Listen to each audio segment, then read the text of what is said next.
Hi, friend. Hi, friend. And to the brave hearts listening out there, welcome to Permission to be Human. I'm Andrea. And I'm Janelle. Get ready for some real-time relationship woo and wisdom From the front lines with occasional tantrums and tears. about how breaking rules, blurring boundaries, and tossing tradition can be catalysts for finding your truth. Let's debunk the fairy tales we were told as children and create a new map for life. Yes, Disney can go fuck itself. If you're seeking permission to choose your own path Freedom is the new F word, people. and want to feel less alone along the way, We got you. Please note, this is our side of the story. Our partners and metamors have their own individual experiences, and we do not speak for them. Welcome to Permission to be Human. Hello. Hey, Andrea. Hi, Janelle. We are here in our new space in the Goddess Temple. And speaking of temples, today we're talking about BDSM. Kind of a crazy topic, but just wait till the end of this episode and you might not think it's crazy anymore. So why are we even talking about BDSM? We like to talk about taboo topics. That is definitely part of the Permission to be Human theme. But today, I think we're really unveiling BDSM as maybe something a little different than I originally thought it was. Because I think most people have a vision of chains and whips and black leather outfits. That's the vision I had of BDSM. And that's the vision I had too. I had a lot of misconceptions and judgments and fears about what I thought BDSM was. And I was afraid of pain. Don't like pain. But I had learned over the years that BDSM world was like very into communication and consent. I actually learned this through my work with Betty Martin and the Wheel of Consent. And I was intrigued by that. So DS play, which stands for dominance and submission, is a synonym for BDSM. What does BDSM even stand for, though? There's not one set of acronyms, interestingly. Bondage, dominance, sadomasochism. BDSM is a concept. It's a wide range. You're hearing my perspective on my experience with this. This isn't the hard and fact truth, capital T, of what any of this is. But one small aspect of BDSM, Bravehearts you might have heard of, is people hire a professional dominatrix, and she's like a very dominant archetype, and she's getting paid by someone to tell them what to do, essentially. And they're in their submissive archetype. And that actually brings us back as to why we're talking about BDSM. Is because I just completed a 6-month class called The Modern Priestess of Eros, where I trained to become a professional dominatrix, or Pro-Domme for short. So you mentioned archetypes in there, a dominant archetype. Can you explain more about that? Specifically, the dominant and the submissive. Can you give examples of that? Give examples of those two different archetypes? Right. And maybe how they play out in society, or like I can feel myself getting tense about those things as you talk. And in my head, what I go to is the dominant man and the submissive woman. That totally makes sense. That's where my mind went as well. So I think the first thing I just want to acknowledge is your question about archetypes. In the course that I was in, there was a lot of like theory and frameworks that was conveyed. And Rupani, who's one of the instructors of the course, spoke a lot about the dominant archetype and the submissive archetype, and how they each express love. Each archetype expresses love just in different ways. And some brave hearts may be familiar with yin and yang archetypes of king, lover, warrior, magician. Like the concept is that all of us have all archetypes within us to some degree or another, and archetypes are a way to understand ourselves better. It's like in psychology, it's like, oh, what archetype are you in right now? It could be the mother, it could be the lover, it could be the maiden, it could be the priestess, it could be the queen. So many different types of archetypes. Are feminine and masculine an archetype? Yep, they can be archetypes as well. And those were new concepts, right? I'm not a psychologist. So although I had read lots of books, I had no idea that these concepts related to BDSM. So what I learned on this very first day was the submissive archetype expresses love by asking for what he or she wants. The dominant archetype expresses love by doing what the sub is asking for. One key, something that I did not understand at all until I took the course, is that there isn't a hierarchy. When you just made the expression of like, oh, there's a dominant man, you had your hand raised, and a submissive woman, and the submissive and the hand was lower. But that actually the dom and the sub are equal. A BDSM scene can't exist without a dom and a sub. So in that way, both are necessary to play out the scene. And by scene, I just mean whatever the, if you're going to hire a pro-dom, whatever it's going to look like. It's like you need, in order for a masseuse to be a masseuse, they need a client. Right. And so it's not like, oh, the client is better or worse than the masseuse. The relationship is that they're equal. One's just doing a service for the other. Okay. So I think it's the important part here for me is just separating out this dominant and submissive terms, which could be applied to anyone in any situation that has nothing to do with BDSM. Oh, he's so dominant over here. Mm-hmm. Oh, she's so submissive to him. Those have an indication of a character flaw, or there's some kind of a judgment there. What you're saying is the judgment or the preconceived notions, or, and both of us, again, being feminists and growing up as feminists, the idea of the quote unquote submissive woman is very charged and as a phrase. Yeah, absolutely. There's a sense of something demeaning about it. Right. So I just want to say again, in this situation, the dom and the sub are equal. There is no hierarchy. And I think just wrapping your head around that alone is huge. And I also want to acknowledge two things. One, if there was even a hierarchy, it would almost be that the sub is higher, is slightly elevated to the dom, since the scene is based on what the submissive wants. But I'll also say that this teacher, recognizes that these words are charged in our culture. And he's like, so take away the words. It's actually not about the words. He's like, a gracious woman could be a synonym for submissive. As we get through this whole podcast, the invitation is to recognize if there's any contraction around when you're hearing me use the words dominance and submissive, to get under that, to listen to the overall message that I'm saying without the words. Okay, great. So on my very first day of this course, as I learned more about these archetypes, I was like, I don't resonate with the phrase dominant. And I also definitely didn't resonate with it being submissive. But here I was in a course, me being my surrender to spirit moment.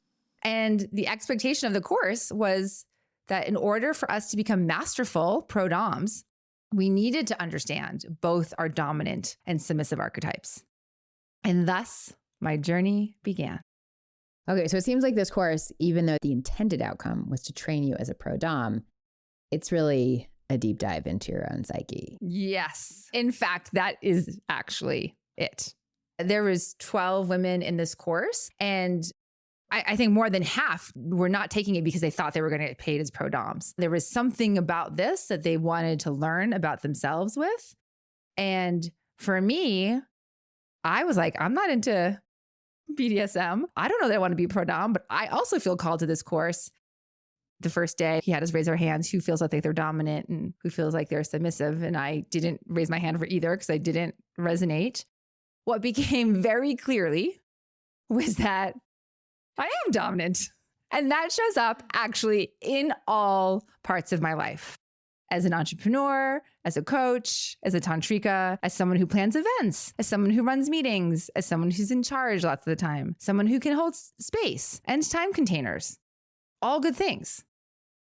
But since I didn't consider myself dominant, it also meant that I wasn't always clean with that energy. So for example, didn't know I was bringing dominance into the bedroom with my partner. Is it clear that you saw yourself as dominant in other parts of your life?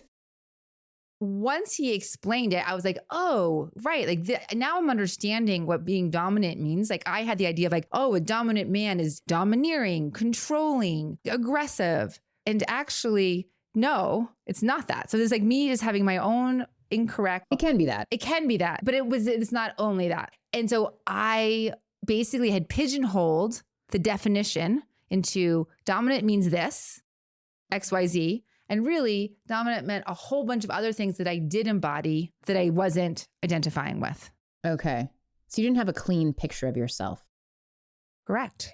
I don't think of you as dominant, but I have noticed there are times when I feel more in my feminine with you. Like when we're in the car, you must have your phone looking at the map. Like even if there's somebody else doing it, you're doing it. Even if you're not driving. Oh, even if I'm not. Oh, for sure.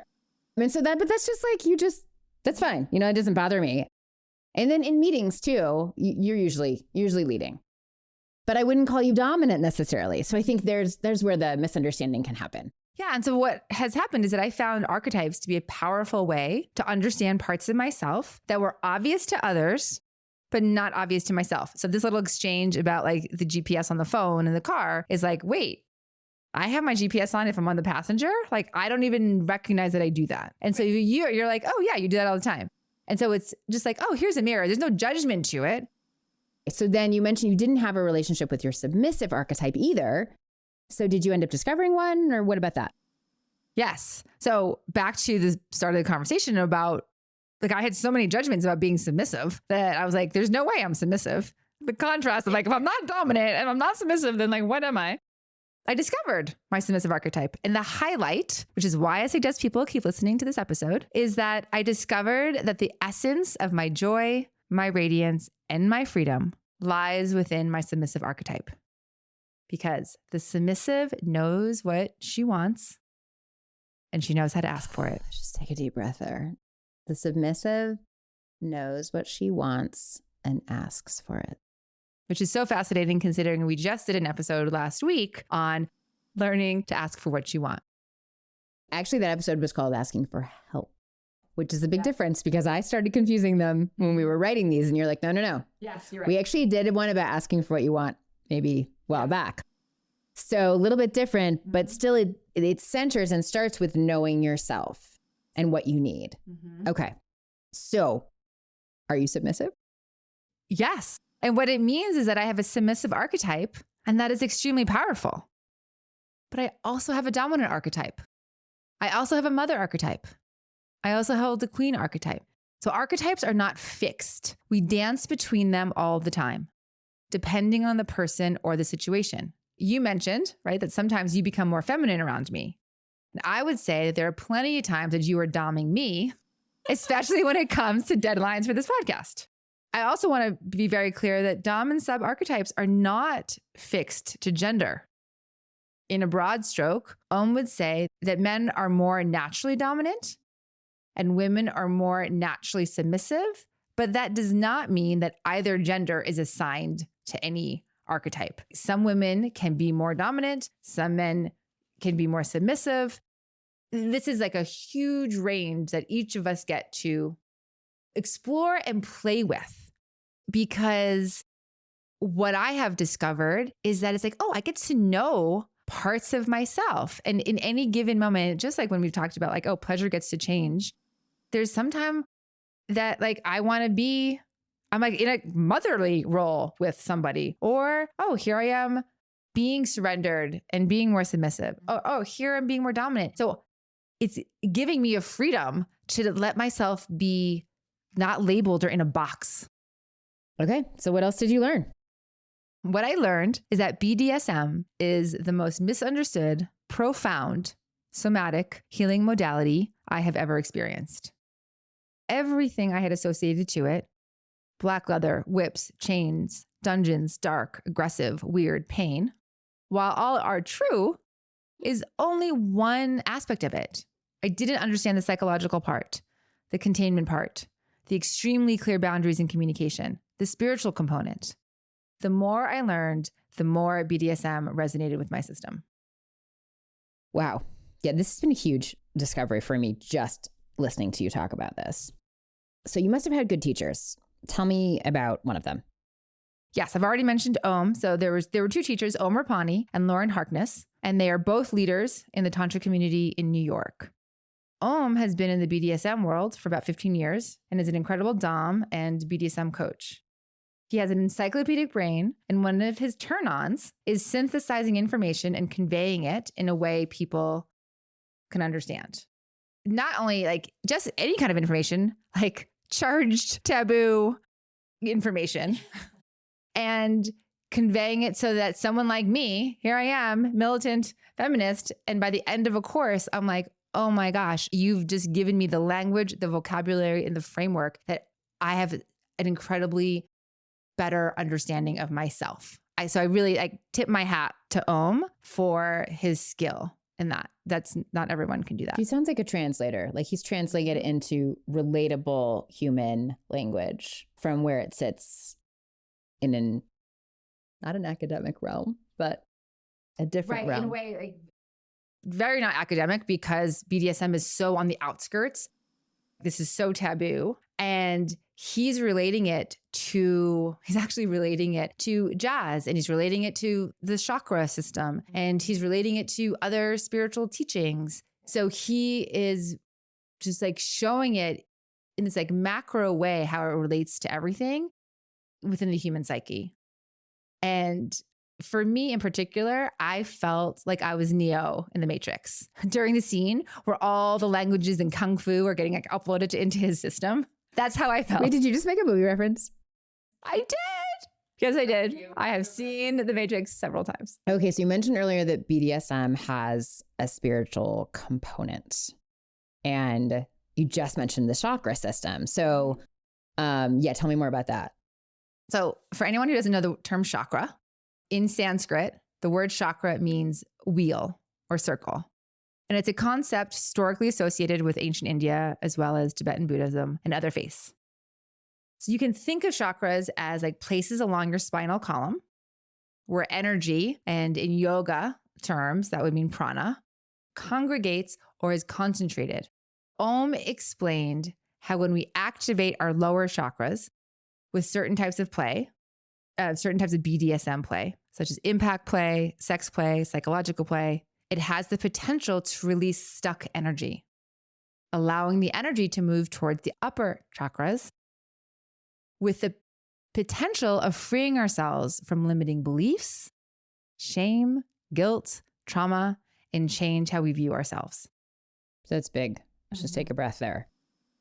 There's a huge therapeutic component to this. Huge. And can be there, right? There are some people who just want to do it for fun, which is great. But I was so drawn in by this aspect to it, which is why I said it's so incredibly misunderstood about the potency of the somatic healing.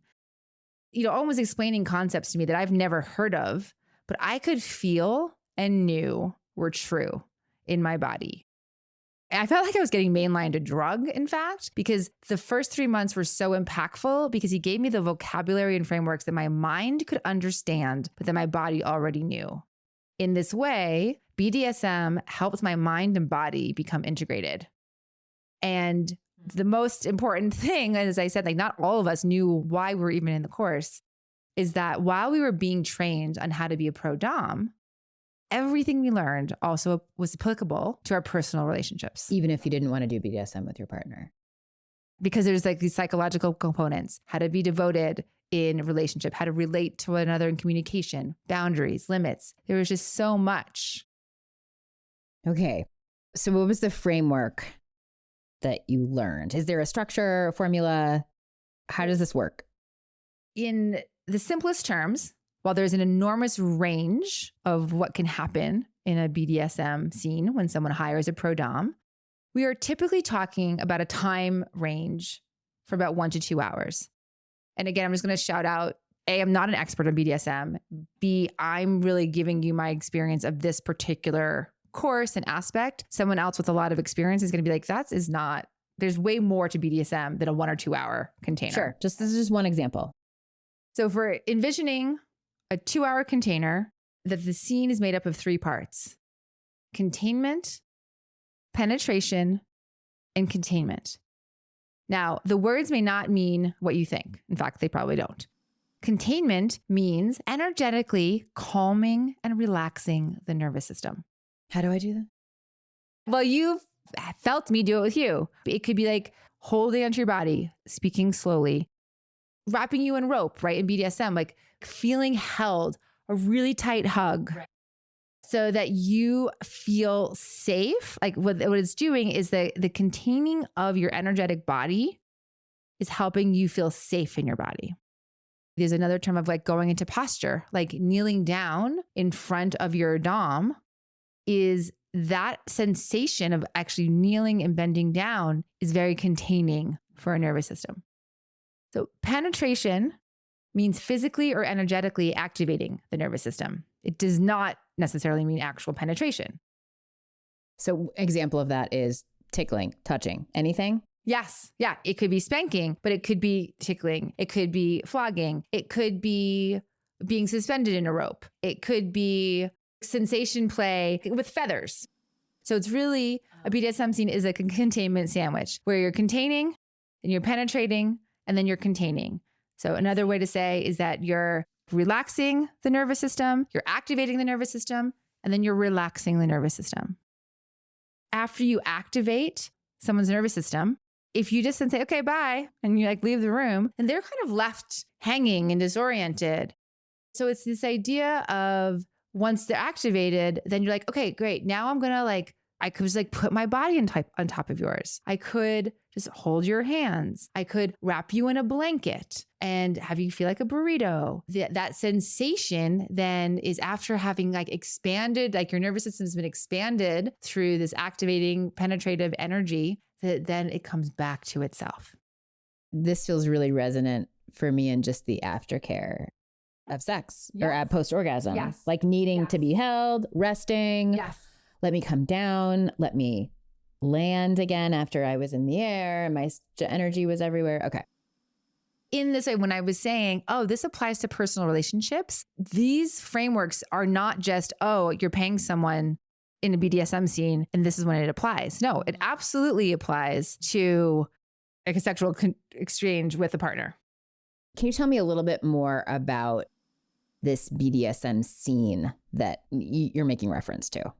BDSM scenes are ritual theater, meaning that whatever we see, I don't know if you've watched porn or you were someplace where you were watching this, maybe that might not be common for everyone, but whatever, you have an idea in your head of what BDSM scene is like. But no matter how much the shock and awe value is of what you're seeing go on between a dominant and a submissive, is that it is all made up. It's actually play.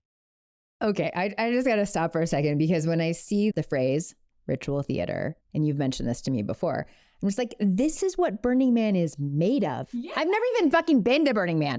And I know that from pictures and from videos. And like this is like such a good fit for you in so many levels. And it's so crazy that you just waited till now to do it. Like, I don't get it. Like, how is it? It's kind of funny, isn't it? That it's hysterical. It's like the universe's joke on you. This is even better joke. This because when I went to there was a kink, BDSM and kink conference in Washington, D.C. that I went to in January. Literally a convention center at a hotel in D.C. With a whole bunch of sex toys. Yes. And all the things. And everyone's dressed up in their outfits and their leathers and their chains and their dolls and all of it. It's all there. And I'm there and I'm laughing at that. But my friend and I go shopping because there's like a marketplace and you can buy clothes and toys. And so I go and I go the first place I go and I'm like, I know half of these brands. I've already bought them for Burning Man. And it was in that moment that I was like, oh, BDSM and Burning Man are very close. They're like cousins. Okay, so funny. This sounds like Burning Man. Play, all made up, costumes. Okay, so back to this ritual theater and this scene. It's like an infinite number of things. So for example, a submissive may desire to get spanked. And they want to get spanked because they're in trouble. That's the energy of it. Like, oh, you did something bad, you're going to get spanked. So the dom agrees and creates a scene for the submissive to do something where they get in trouble. But this is play, right? The sub is not actually in trouble because the submissive is asking to be in trouble because they are asking to get spanked because that's what they want and desire. Okay, all play, but it's theater. It's a script. It's a scene. That's why it's called a scene. Okay. And what the dom is doing is what the submissive is asking for, or within the realm. Like there could be surprises in there, right? Like the submissive might not know what tool they're going to get spanked with, for example. And of course, the submissive can always change their mind or stop the scene, which is not true if they were a child getting in trouble. They might not have had control over the scene. Yeah. So I'm hearing that consent is really central. Yes, hugely consensual. So every scene is based on what the submissive wants and asks for. The Dom is an actor in that scene. The submissive has desires and boundaries, and the Dom has boundaries. So the scene takes place where the boundaries of the Dom and the sub overlap. Meaning the Dom is an actor in the sub scene, but the Dom is never doing what the Dom doesn't want to do, even if the sub wants it, right? Like the Dom has their own boundaries. And the understanding is that neither party is ever crossing their own or the other's boundaries. Okay, so I just want to be clear that the BDSM, Dom and sub are living in the same space. They are coexisting with consent and with boundaries. Individual, not group, individual boundaries for the Dom and the sub. I think that just clears up a lot of maybe fear around BDSM. Right, because I think like the impression about BDSM is like, oh, someone's getting spanked and they don't want to get spanked and they're crying and they're in pain and that seems terrible. What's wrong with this picture, right? So much. So like one of my like really big ahas, I don't like pain. And then by the end of my course, I was like, oh, there's actually a difference between pain that's consensual and non-consensual. What I actually don't like is non-consensual pain. But there is pain that I do like. I actually really love contrasting sensations of being scratched with claws and then going with feathers right over it. And so there's this recognition of, oh, if I like, there are sensations that I like that are painful for a second. And then the contrast of like a spank with feathers is actually really yummy. But that's all in consent. Okay, so this is really big because I think what a shift that just happened in my mind was, all right, let me just repeat what you're saying. So pain with consent, okay. Pain without consent, not okay. Which is very simple and makes a ton of sense. And I don't know why I haven't come up with this myself, but I have always craved a little bit of pain. Probably in the same way I crave the fear of when I watch a scary movie, which I no longer do, but did for a long time growing up. I like the pain, and I used to ask my husband, can you give me a little bit of pain? And I really thought that there was something really fucked up about me, that I definitely had a bunch of shame around it. Why do I crave that? What's wrong with me? It made me think that I had buried some terrible trauma. I can't totally get rid of it, but this gives me a clear structure, or even yin and yang, just to use that with this. Great. There's nothing shameful or anything wrong with you. Yes. And while there, the like the spiritual part, the therapeutic part, like is an aspect of this, it doesn't have to be that. Like lots of people are just like, I just like this. You know, weren't have any trauma as a child from this or anything like that. So it's important to recognize that. This comes right back to our general podcast theme of cultural conditioning, to say, like, if you want that, there must be something really wrong with you. And when we're saying, no, there doesn't have to be anything wrong. And that's what we haven't discussed the word kink here, but what one of the questions is like, what is kinky? I think Ohm's definition is anything that you like that someone has told you you're not supposed to. Oh my gosh. This has crossed the line into my keynote, which is what Dhamasa said to me. What are you afraid to love? What have you loved that someone told you you're not supposed to love? Whether that's a gender or a spanking or knitting, whatever, like it doesn't even matter. But someone told us at some point, there's a right thing to love and a wrong thing to love. So yeah, that's really enlightening to me too. Back to that a little bit, like one of the scenes that I created, like what's the definition of kink? We were talking about impact play a lot here. Like we've been talking about spanking, there's flogging. But like for me, I figured out that I was like, oh my gosh, okay, for my scene, I want everyone to be dressed up in these really elaborate outfits. I've got this like white collar with a gold chain and I've got this like face veil. I had took so much pleasure in planning my outfit and then being presented by my lady in waiting to my dom, and she undressed me. And I was like shocked at myself. I was like, this is my desire, but this is what my submissive archetype was asking for when I asked for a scene. And I was like, this is pretty kinky as fuck in my realm. Like I had all these people that I was asking to fulfill my desires. And I had like outfit requests and I had roles and I had assignments and I had specific colors of the tools that I wanted. And I mean, it was wild to see what came out of my brain when I gave myself the permission to ask for what I wanted and the freedom to be like, anything goes. And then knowing that everyone else was going to be in their yes or no. And you were never in theater. And I was never in theater. So I have to ask though, at Burning Man, aren't you doing this as head fluffer or as a camp director in a sense? Haven't you done this before? Or is it just really different? I would say, I don't think that those two examples are ways that I've done it. And what a head fluffer is just like, but you're kind of like, you're just encouraging people to keep working and building in the heat. And so you're giving them drinks and fanning them while you're wearing a cute outfit. Such a great name, head fluffer. I heard you talk about the scene that you set up for the BDSM with roles, with costumes, with elaborate plans. And haven't you done the same type of thing at Burning Man? No, I haven't. I definitely have elaborate costumes, but I have never designed. Lots of people do. Like for sure, this happens at Burning Man. You've never orchestrated it. Yeah. Okay, that's the difference. Yeah. So you've been around it. You've taken pictures with it. Yeah. You've shown me.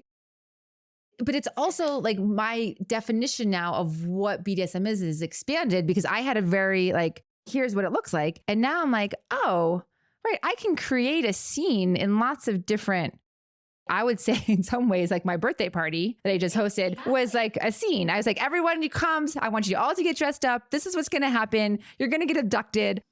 Totally. That's what I was thinking too. It's just like, you do this for a fucking living. Like This is the kind of parties you throw. These are the kind of parties you go to. This is the kind of parties that I go to, but my birthday party was the first time that I did it. And that is a direct result of this course. I got it. And so now I would say this is where I have expanded. I am so much bigger as Janelle than I was because this course has freed me to like create things in my life that I didn't even know I wanted because I could ask for them. So how will you take this into the world? Will you be setting up scenes with lovers and partners? Yes. I'm taking it into my life with lovers and partners for sure, because it feels so good. Well, one thing I want to say is there is discernment. I'm not going to go do a BDSM scene with any lover that I have. There is that I need for my nervous system to be able to relax and to surrender. There is a quality that I need in the person who's going to be in the role of Dom in order to do that. So this isn't like, oh, like you've got a partner, you should go practice BDSM. Like, no, there's actually skill, vocabulary, understanding of consent. Like there's a lot that's necessary to understand. I just took a 6-month deep dive course. How will this show up in your life? I have one lover who does have experience being a dom. So I'm choosing a lover who does have that experience. So that's one way. And then as far as with clients that I'm seeing, that I am bringing this in as well, because for me personally, the spiritual therapeutic aspect is so important because I want people to feel more wildly alive. And that is what BDSM has brought me, to a place of feeling incredibly wildly alive. Like every day? Every day. I mean, it's just impacts you at such a deep level. And that you can like accents, you wrote here, like you can access the essence of your joy and radiance and freedom. Yes. And I would say For Bravehearts listening, what I want you to hear is that there was something in our culture that I was like afraid of and had told was taboo. And it turns out that BDSM is not what I thought. And I allowed my curiosity to lead in that. If I had continued to be afraid, I wouldn't have ventured into this course. But there was something that drew me in, and I trusted myself to take it. Had I let myself continue to believe the misperceptions of what culture says BDSM is, then I would have missed out on the opportunity to know myself at a deeper level. And then, as you said, ultimately how to access the essence of my joy, my radiance, and my freedom. Whew.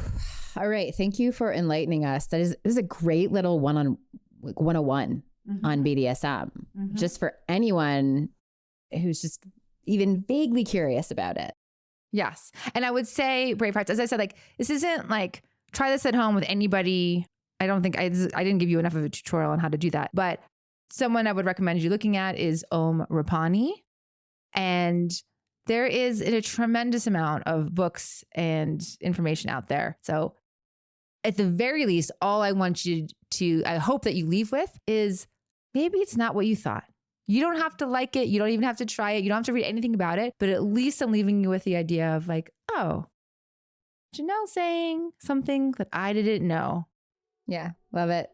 Thank you for listening. As always, remember that freedom is the new F word, and we are both available for coaching, one-on-ones, conversation, or calls. We love you, Bravehearts. See you next time. Bye. Do you need permission to be human? You got it. Listen, subscribe, and review on Apple, Spotify, or wherever you get your podcasts. Learn more about us at permissiontobehuman.live.